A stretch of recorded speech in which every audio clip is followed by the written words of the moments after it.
రైతులకు రేవంత్ సర్కార్ good news చెప్పింది. దసరా నుంచి రైతు భరోసా పథకం కింద 15,000 రూపాయల పెట్టుబడి సహాయం అందించాలని నిర్ణయించింది. దీనిపై మరింత సమాచారం మా శ్రీశైలం అందిస్తారు. శ్రీశైలం, రైతు భరోసా పథకం కింద దీనికి సంబంధించి పూర్తి వివరాలు ఏమిటి? ఎగ్జాక్ట్లీ ఆర్కే, ఒక్కసారిగా రేవంత్ సర్కార్ ఇక రైతన్నలకు గుడ్ న్యూస్ చెప్పబోతోంది. ఎప్పుడెప్పుడు ఆయన ఎదురు చూస్తున్నటువంటి రైతు భరోసాకు సంబంధించినటువంటి నిధులను దసరా పండుగ అనంతరం ఖచ్చితంగా వాళ్ళ ఖాతాలో జమ చేసే పరిస్థితి మనకు కనిపిస్తోంది.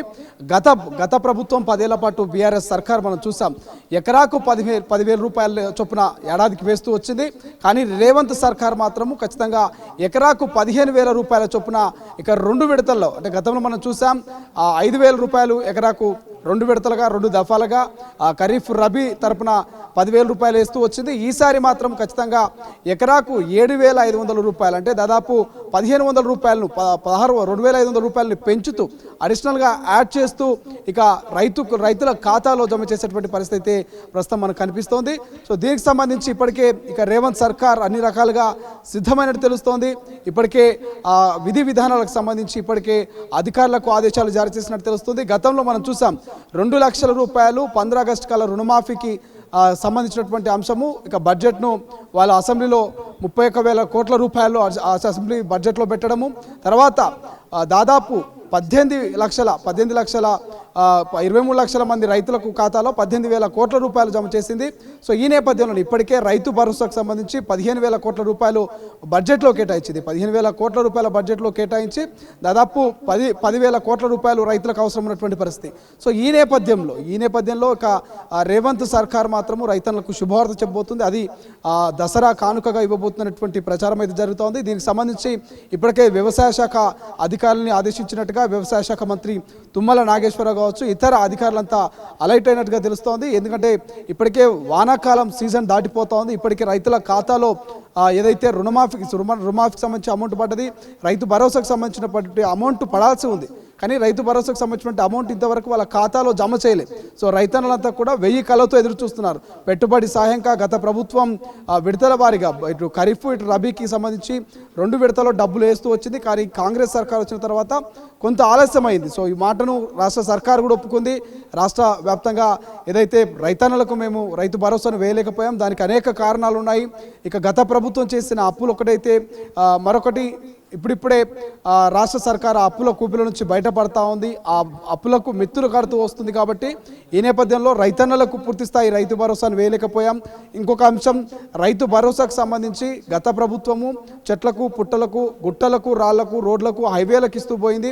రియల్ ఎస్టేట్ మాఫియాకు 1000 ఎకరాల భూస్వాములకు ఇచ్చింది. కానీ ఈ రేవంత్ సర్కార్ అలా కాదు. నిజమైన అర్హులైనటువంటి రైతులకు, ఎవరైతే మరి కాడెడ్లతో నాగలి బట్టి పొలాన్ని దున్ని ఎవరైతే పంట సాగు చేస్తారో ఆ రైతన్నకు మాత్రమే మేము రైతుకు సంబంధించిన రైతు భరోసా పెట్టుబడి సహాయంగా అందించబోతున్నాం. మిగతా రైతులకు మేము ఖచ్చితంగా ఈ యొక్క రైతు భరోసాను వేయము. 5 ఎకరాల 10 ఎకరాల ఒక డెడ్ లైన్ పెట్టుకుంటాం. ఆ డెడ్ లైన్ ప్రకారం మాత్రమే చిన్నకారు రైతులు ఎవరనేది ఐడెంటిఫై చేస్తాం. దానికి సంబంధించి ఇప్పటికే మంత్రులంతా కూడా తుమ్మల నాగేశ్వరరావు ఇతర మంత్రులంతా కూడా జిల్లాల వారీగా వెళ్లారు. రైతన్నలతో రైతు సంఘాలు రైతు వేదికల వద్ద కొన్ని సమీక్షలు నిర్వహించారు. రైతుల నుంచి సలహాలు సూచనలు తీసుకున్నారు. ప్రతిపక్ష నేతల నుంచి సైతము సలహాలు సూచనలు తీసుకున్నారు. ఆ సలహాలు సూచనల మేరకే రైతు భరోసాను ఇవ్వబోతున్నాము.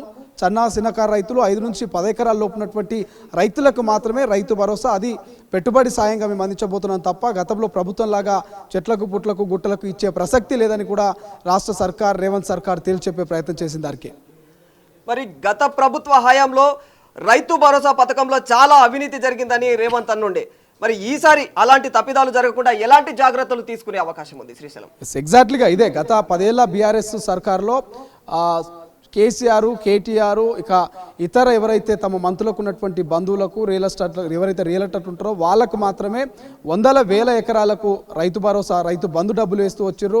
సినీ ప్రముఖులు సైతం కొంతమంది రైతు బంధు డబ్బుల్ని వాపస్ చేస్తూ గవర్నమెంట్కే హ్యాండ్ ఓవర్ చేయడం జరిగింది.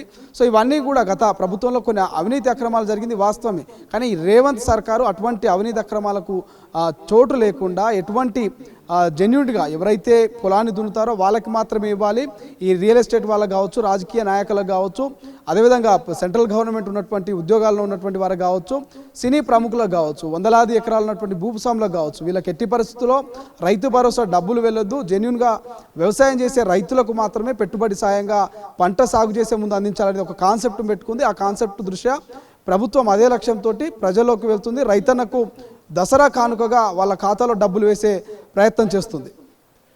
ఖచ్చితమైన పంట భూమికి మాత్రమే రేవంత్ సర్కార్ ఈ యొక్క రైతు భరోసా అందజేస్తామని అంటున్నారు. మరి ఎలా ఖచ్చితమైన ఈ పంట భూమిని ఎలా గుర్తించే అవకాశం ఉంది శ్రీశైలం? ఎగ్జాక్ట్గా ఇప్పటికే వ్యవసాయ శాఖ అధికారులని అలర్ట్ చేసింది. రాష్ట్ర వ్యాప్తంగా ఉన్నటువంటి అధికారులంతా కూడా తనిఖీలు చేస్తూ ఉన్నారు. ఎన్ని ఎకరాల్లో ఏ పంటను సాగు చేశారు. ఫర్ ఎగ్జాంపుల్ ఒక రైతు 4 ఎకరాల పొలం ఉంటే 4 ఎకరాల పొలంలో మరి తడి ఎంత ఉంది, మెట్ట ఎంత ఉంది, తడిలో వరి వేసాడా లేకపోతే ఇంకేం వేసాడు, మెట్టలో పత్తియా, మొక్కజొన్ననా, జొన్ననా, లేకపోతే ఇతరితర ఏ పంట ఏ రకాన్ని ఆయన ఎంచుకున్నారనేటువంటిది ఇప్పటికే పంట సాగు చేసే సమయంలో వ్యవసాయ శాఖ అధికారులు వాటినంతా కూడా నోట్ చేసుకుంటున్నారు. ఆ డేటాను ప్రభుత్వానికి పంపిస్తున్నారు. సో ప్రభుత్వం దగ్గర పూర్తి డేటా ఉంది. ఏ పంట ఎంత సాగు అవుతుంది, ఏ రైతు ఏ పంటను సాగు చేస్తున్నాడు, ఏ జిల్లాలో ఏ పంటకు ఎక్కువగా రైతులు మొగ్గు చూపిస్తున్నారు, ఎక్కడ ఆ భూ సౌహృదం బట్టి ఆ భూమిని బట్టి ఏ పంట ఎక్కువగా పండే అవకాశం ఉంటుంది, పసుపు పండే అవకాశం ఉందా, జొన్నలు పండే అవకాశం ఉందా, పత్తి పండే అవకాశం ఉందా, వరి ఎక్కువగా పండే అవకాశం ఉందా, ఇటువంటి డేటానంతా కూడా అధికారులు ఎప్పటికప్పుడు తమ దగ్గర ఉన్న డేటాను పంపిస్తున్నారు. ఈ నేపథ్యంలోనే ఎవరు నిజమైన రైతులు, ఎవరు నిజమైన సాగు చేస్తున్నటువంటి రైతులు, ఎవరు భూస్వాములు, ఎవరు రియల్టర్లు, ఎవరు మరి ఎవరైతే అక్రమంగా డబ్బులు కాజేయాలన్నటువంటి అక్రమ పత్రాలను పెట్టి ఎవరైతే రైతు భరోసా డబ్బులకు గండి పెట్టబోతున్నారో వాళ్ళని ఐడెంటిఫై చేసే ప్రయత్నంలో కొంత సర్కారు ఉన్నట్టు తెలుస్తుంది. అందులో భాగంగానే ఐడెంటిఫై చేసి నిజమైన రైతులకు మాత్రమే రైతు భరోసానిచ్చేటువంటి ఆలోచన చేస్తుంది ఆర్కే. Thank you Srisailam. అసలైన తొలి వెలుగు. ఫాలో వాట్సాప్ @తొలి వెలుగు అఫీషియల్.